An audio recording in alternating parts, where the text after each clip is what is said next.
Assalamu alaikum, урматтуу жердештер. Биздин кайрылуубуздун себеби мынашы элим, жерим деген, ата мекеним деген патриот азаматтарыбыз Кемпир-Абад тууралуу бүгүн мына 90 күндөн бери камакта отурат.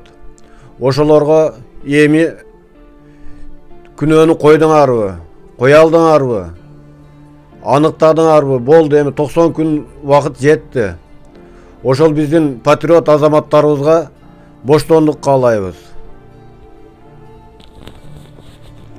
Урматтуу кайдыгер эмес кыргыз жарандары, биз ошол 3 айдан ашык убакыттан бери сотто мыйзамсыз кармалып жаткан 28 активист жарандын бошотулушун бийликтен талап кылабыз.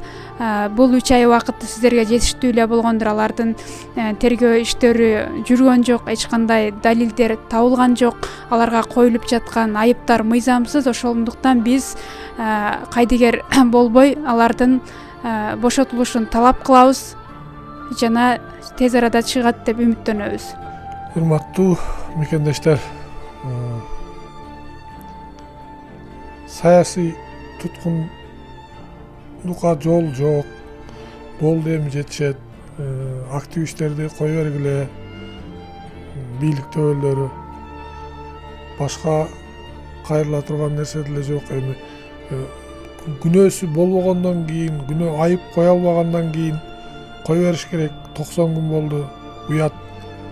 Эртең өзүңөрдүн башыңарга мүшкүл иш болуп калат ушул. Ошондуктан азыр кеч боло электе кое бериш керек. Мен айтып кетерим бүгүнкү депутаттарга. Сиздер бүгүн жогорку кеңеште депутат болуп отурасыздар. Туура ушундай эле Орус айындагы биздин экс депутат, ошол сиз отурган креслодо отурган. Бүгүнкү күндө каерде отурганын баарыбыз көрүп турабыз. Ар бир депутаттан мен талап кылат элем. Күнөөсүз эртеңки күнү сиздин башыңызга ушул күн түшпөсүн десеңиздер, ар бириңиздер бийликтен, президенттен жана ГКНБ төрагасынан талап кылыңыздар.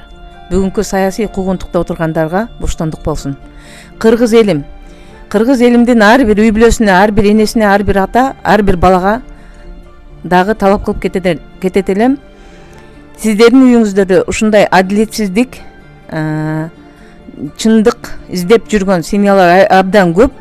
Ошондой үй бүлөлөрдүн катарына кошулбайлы десек, ар бир кыргыз үй бүлөсү баш көтөргүлө, талап кылгыла. Мыйзамсыз камалгандарга боштондук. Камалып жаткандарга боштондук. Боштондук! Боштондук! Боштондук!